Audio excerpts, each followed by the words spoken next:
안녕하세요. 제이스 이대 원장 제이입니다. 예, 이번 영상에서는 많은 학부모님들께서 궁금해하시는 미국 의대에 가기 위한 조건들 중에 가장 선행돼야 할 것이 무엇인지 한번 알아보려고요. 그래서 한번 갖고 와 봤습니다. 저희가 1년에 한두 번씩, 한두 번이 아니라 많은 경우에 이런 그 상담을 의뢰를 받아요. 그러니까 컨설팅 의뢰를 받는데 미국에 유학 와서 11학년 첫 ACT에서 만점을 받았습니다. 하버드 대학 의대를 진학하고 싶습니다. 저희 컨설팅 해 주시나요?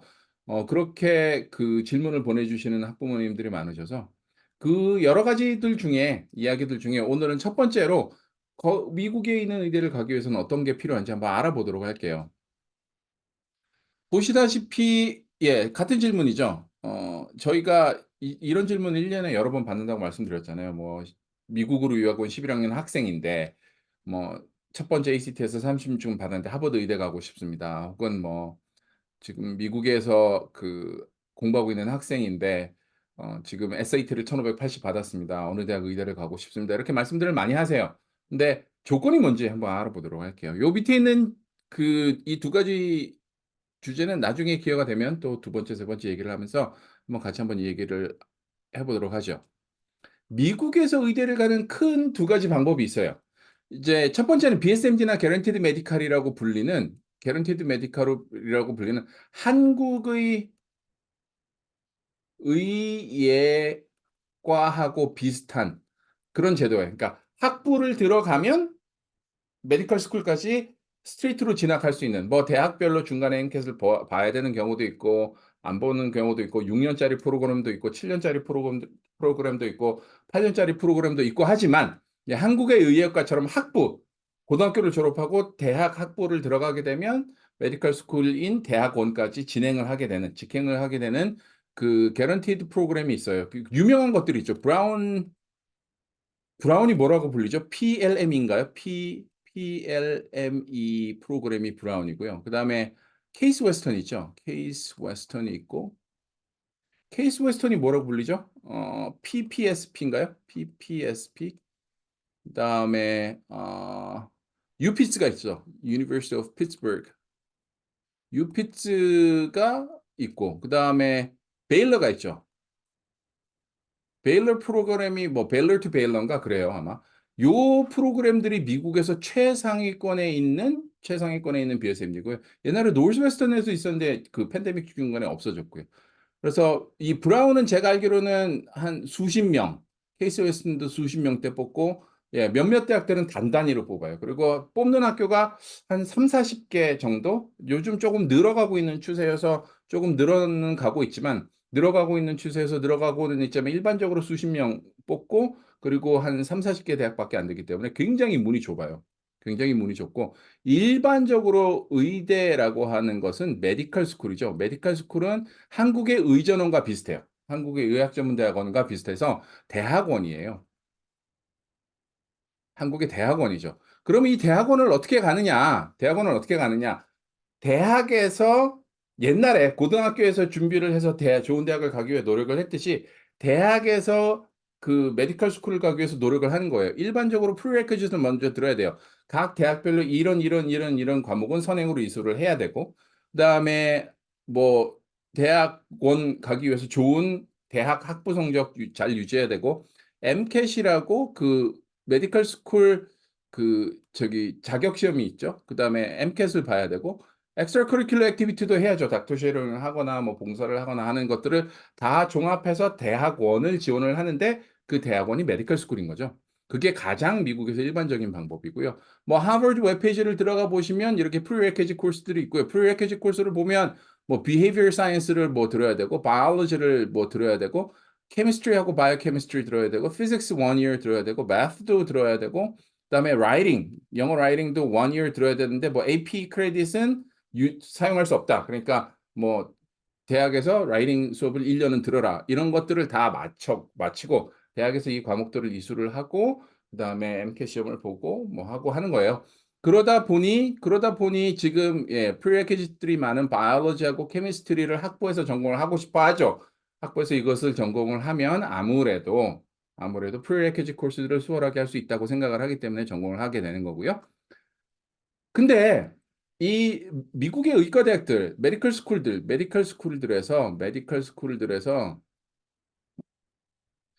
스쿨에서 최소 영주권들을 대부분 요구해요.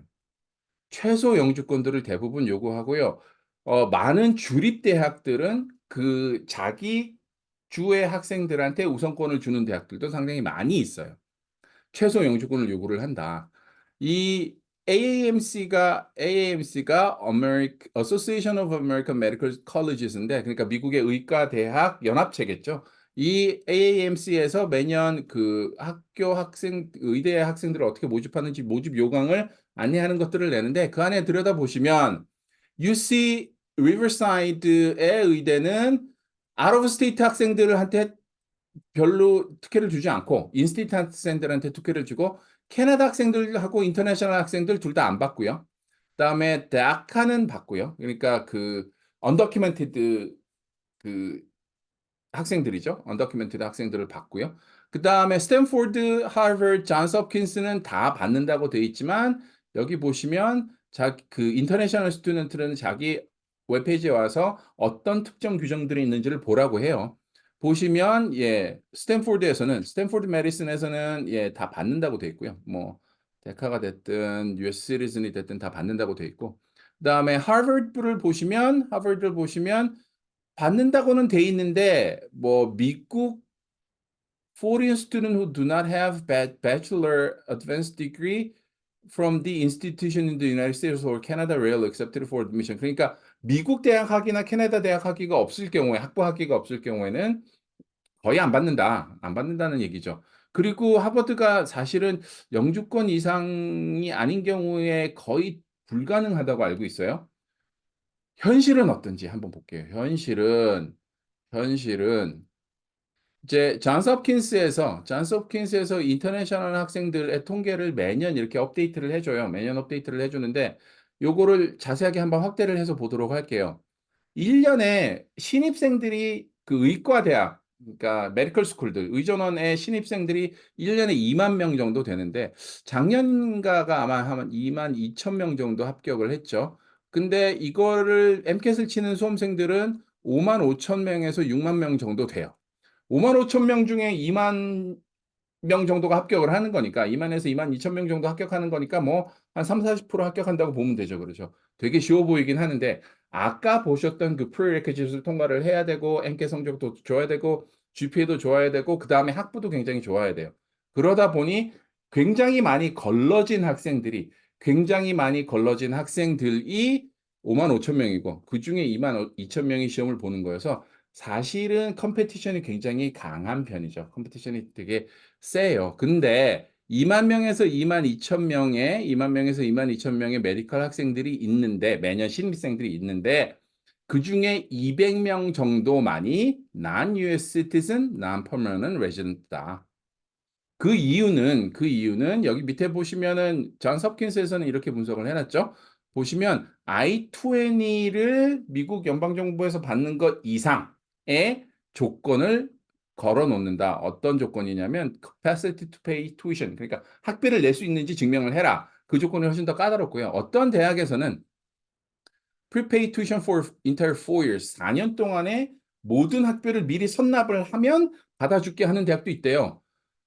의대 학비가 엄청난데. 그렇죠. 그런 조건을 걸고서도 200명이고, 대부분의 대학은 영주권 이상이 아닌 경우에는 잘 뽑지 않는다고 돼 있어요. 그래서 위에 보시면 만약에 이런 경우에 해당이 되면 여기 웹사이트를 가서 확인을 하시고 우리한테 상담을 받으시라, 이렇게 얘기가 돼 있어요.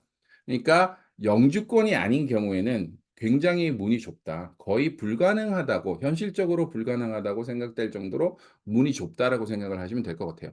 일부 대학에서는 시민권자, 영주권자가 아니어도 선발을 한다고 하지만, 그 파이낸스, 학비를 낼 수 있는지 보장해야 되는 조건이 상당히 까다롭고, 그렇기 때문에 현실적으로는 거의 불가능하다고 알려져 있고요. 2만 2천 명 신입생을 뽑는데 인터내셔널이 한 200명 정도밖에 안 되니 한 100분의 1 이하고요. 그 다음에 5만 5천 명의 그 우수한 학생들 중에서 2만 2천 명을 뽑는데 그중에 200명만이 인터내셔널이기 때문에 사실은 예, 거의 현실적으로 아주 힘들거나 거의 불가능하다고 알려져 있습니다. 그래서 그 미국에서 의대를 지원하기 위해서 제가 꼭 그런 컨설팅을 항상 하게 되면 학부모님들께 이렇게 여쭤봐요. 대단히 실례고 죄송합니다만 지금 학생의 비자 스테이터스가 어떻게 되나요? 라고 꼭 여쭤봐요. 그게 사실은 거의 저희 그게 앞에서 보신 바와 같이 시민권자나 영주권자가 아니면 문이 너무 좁고 현실적으로 불가능하기 때문에 그렇게 꼭 알려드리고 시작을 하는 경우가 저희는 거의 대부분입니다. 예, 미 중서부 시카고 교차로 칼럼입니다. 교차로에서 저희 JCEDU 칼럼이고요. 매년 지금 8년째 썼죠. 8년째 쓰고 있고 커먼 앱 에세이 요번에 쓰는 법에 대해서 얘기를 했어요. 11 학년들 올 가을에 대학을 지원하는 11 학년들 학생들 세 번째 시리즈인데 커먼 앱 에세이 지난 칼럼에서 그 커먼 앱 프롬프트 봤고요. 그다음에 커먼 앱 에세이에 쓰면 안 되는 대표적인 보기 몇 개 다 알고 계시는 보기예요. 그다음에 커먼 앱 에세이 프롬프트 1 번하고 2번 분석해서 이 프롬프트는 어떤 것들을 쓰면 좋다라고 말씀을 드리고 있고요. 이 칼럼은 시카고 교차로 웹사이트에 오셔서 확인 가능하시고요. 저희 웹사이트 오시면 그 칼럼 갈 수 있는 아이콘 있어요. 그거 누르시면 되고요. 저희 서머 캠프 6월 10일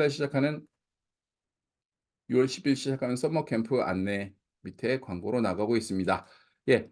jcedu.com 오시면 첫 번째 페이지 맨 하단부에 보시면 유튜브 관련 질문 저희한테 보내주실 수 있는 그 링크가 있어요. 그 링크 누르셔서 저희한테 질문 보내주시면 최선을 다해서 저희가 안내해 드리도록 하겠습니다. 예, 이번 영상 여기서 마치겠습니다. 감사합니다.